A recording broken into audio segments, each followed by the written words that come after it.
Whenever you're Okay. My name is Stephen Tinsley. My business is entitled. My business is named, called, titled. Cut. No. Well, see, you'll take a break and start again. Just say, I'm Stephen Tinsley, the Tinsley Criminal Defense Team. Okay, there we go. My name is Stephen Tinsley from the Tinsley Criminal Defense Team. I practice criminal law out of the Central Florida, primarily Osceola County, Orange County. I've been practicing criminal law for 33 years, first as a prosecutor, now as a criminal defense lawyer for like 31 years. It's all I do. I don't do anything else. I don't sue people for money. I don't know the big insurance lawyers. I don't get invited to their parties. All right. What I do, I just do one thing. I defend people accused of crimes. Now, one of the reasons why you're not going to get a mailer from me is because nobody brags on their criminal defense attorney. All right. Nobody says, look, I got a great criminal defense lawyer. You should see him more often. And that conversation doesn't come up. All right? On the other hand, it's an important field and it's important work because there are innocent people accused of crimes. And I'm at a loss after doing this for 33 years to tell you who needs a lawyer, criminal defense lawyer more, somebody who's guilty or somebody who's innocent. Because a guilty person needs a criminal defense lawyer as well. Now, if you've had any kind of contact with the criminal justice system, you have an idea about what it's like to be on the receiving end from police officers' interrogations.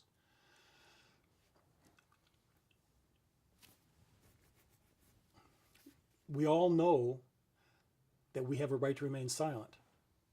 Police officers know that too. They compete among each other to see who can get somebody to waive their right to remain silent fastest, firstest, bestest. And there's a variety of different techniques.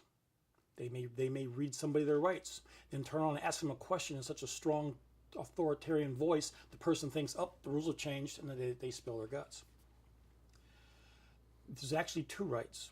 If you're accused of a crime, you need to tell the officer, with all respect, that you have an attorney and you want your attorney present at all questioning. Two, you want to remain silent. Say it both times. You have to tell them your name, address, and phone number. You have to cooperate with them. If they go to put handcuffs on you, you let them do it. Don't give them a hard time. Don't call them names. And do not tell them how many big shots you know in town, because if you're being video recorded or audio recorded, that will play really well in front of a jury when you're telling this police officer how you know the judge's mistress. All right, that will sink like a brick, and it'll be tied to your feet. All right. Now, many crimes seem like very simple crimes. The crime of battery is touching someone against their will. All right. Well, there's a lot of defenses to battery. And when you talk to a police officer about what happened, the police officer knows what a lot of these defenses are. And even though you may be protesting your innocence, explaining why you're not guilty of all this, you may also be providing information that closes off defenses that you didn't know you had. So, when you're being interviewed by a police officer, try to keep in mind that you're dealing with a professional who may or may not have a sense of humor, but his sense of humor may involve how well he can get you bound up and tied up before it's done. If you think you can talk your way out of being arrested and you're inclined to do it, it can be done. I know people who've done it. But for everyone that's done it, I think I could probably make a list of 10 other people who tried and failed miserably. So that puts you in an unusual situation, or the unpleasant situation of having to hire a lawyer, paying the money up front, and then finding out later exactly how you cut your own throat back when you were doing your own lawyering.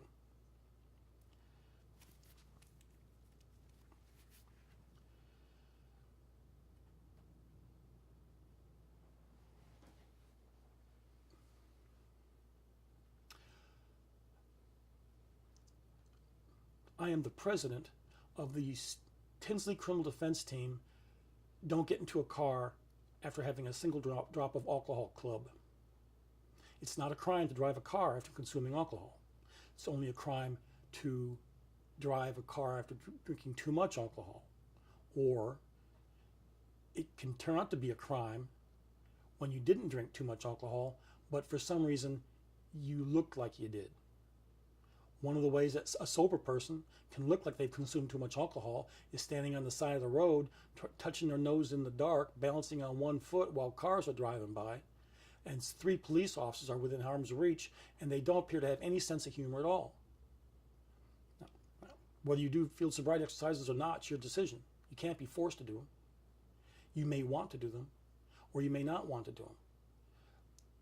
The ideal way to beat the decision about whether you should have to do field sobriety exercises or whether you should take that breath test is you don't get behind the wheel of a car after a single drop.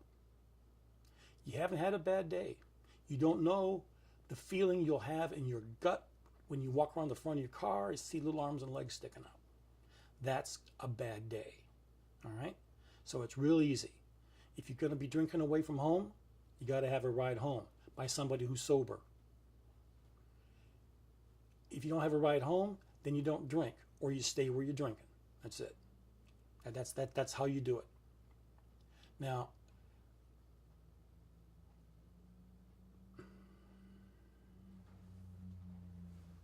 let me adjust here. sure.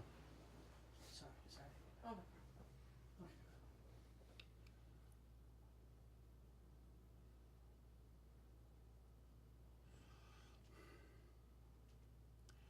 Police officers in Central Florida are being told and trained and actually believe that they're legally required to make an arrest every time there's even an allegation or suggestion of domestic violence.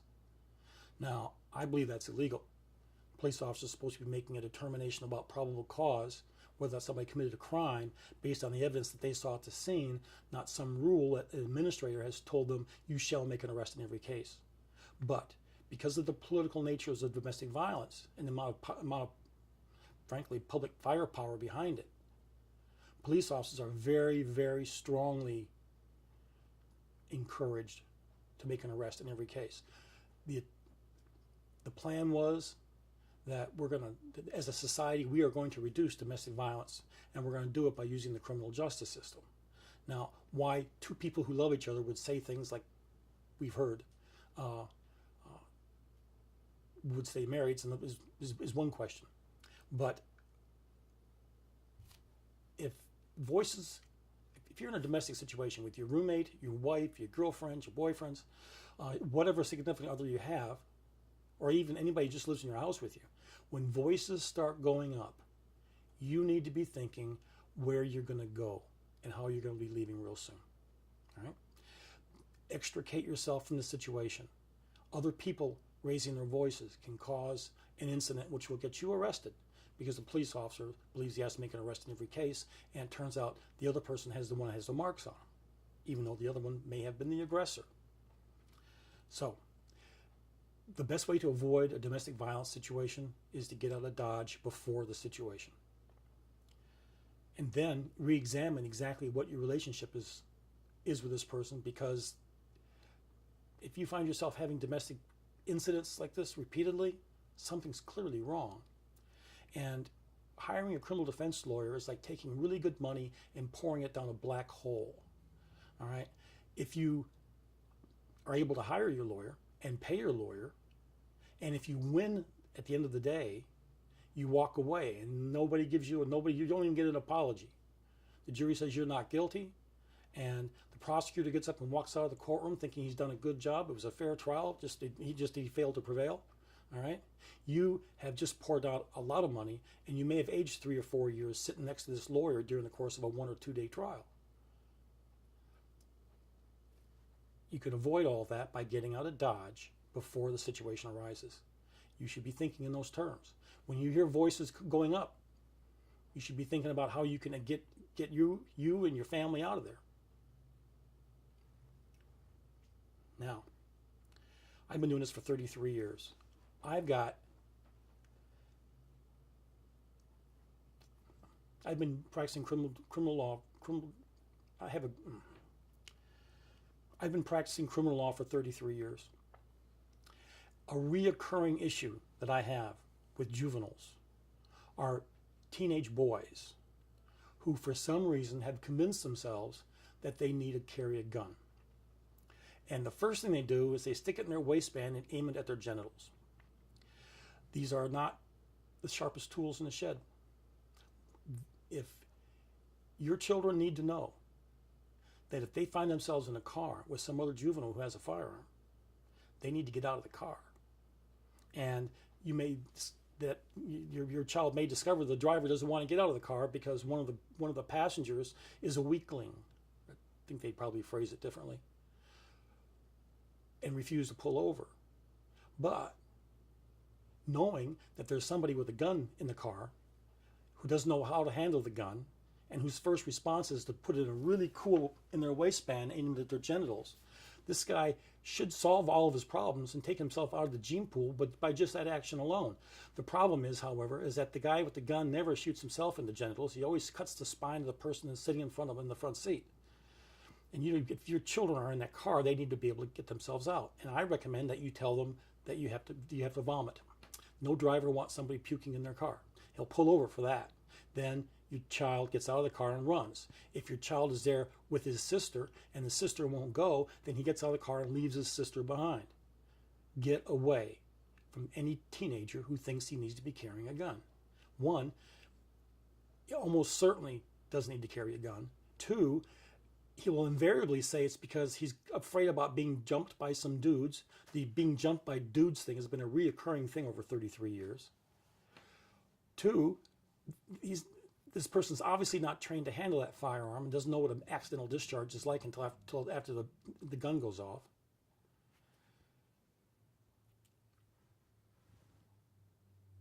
And three, if for some reason this teenager actually does need a gun because he is being hunted by people with guns, then you are in a place where he's drawing fire toward your children. If he's going to be drawing fire, get out of Dodge. Okay. If you can't help him, you can at least help yourself. But there are almost no minor gun crimes in Florida. There's a couple misdemeanors, and then it goes north so fast. The sentences go up in 10-year increments. There's almost no forgiveness for making a mistake with a gun. This good guy